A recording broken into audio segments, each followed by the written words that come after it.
हमारे पास एक फंक्शन है y is equal to x plus one upon x और हमें इसका डेरिवेटिव फाइंड आउट करना है। तो हम क्या करेंगे, बोथ साइड्स का डेरिवेटिव ले लेंगे विद रिस्पेक्ट टू एक्स। तो ये हो जाएगा d y by D x is equal to d y d x of x plus one upon x. तो डेरिवेटिव लेने का क्या मतलब होता है कि बोथ साइड्स के ऊपर हम ये ऑपरेटर अप्लाई कर देते हैं डी वाई डी एक्स।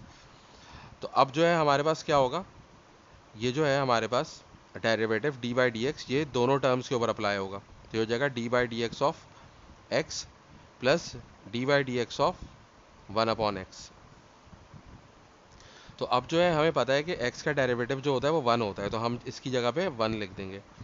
और वन अपॉन एक्स का डेरिवेटिव क्या होगा, वन अपॉन एक्स का डेरिवेटिव हम डायरेक्टली फाइंड नहीं कर सकते, तो हम क्या करेंगे, इस x को ऊपर ले जाएंगे तो x की पावर हो जाएगी -1। तो अब जो है हमारे पास क्या होगा कि हम यहाँ पे power rule of differentiation use करेंगे। D by D x of X to the power n is equal to n times X to the power n-1।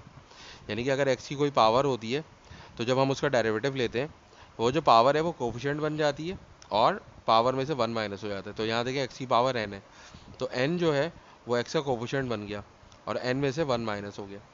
तो यहाँ पे जो पावर है वो क्या है, -1 है। तो ये वन तो हम जो पहले था हमारा वो वैसे का वैसे ही लिख लेंगे, और ये जो पावर है ये x का कोफिशिएंट बन जाएगी, यानी कि -1 हम लिख देंगे x के कोफिशिएंट के तौर पे, और पावर जो है -1 है उसमें से हम -1 कर देंगे। तो ये क्या हो जाएगा 1 और प्लस माइनस -1 और x की पावर -2। तो अब ये x की पावर -2 है तो हम इसको डिनोमिनेटर में ले जाएंगे तो ये पॉजिटिव हो जाएगी और हमारे पास आंसर आएगा 1 - 1 अपॉन एक्स स्क्वायर।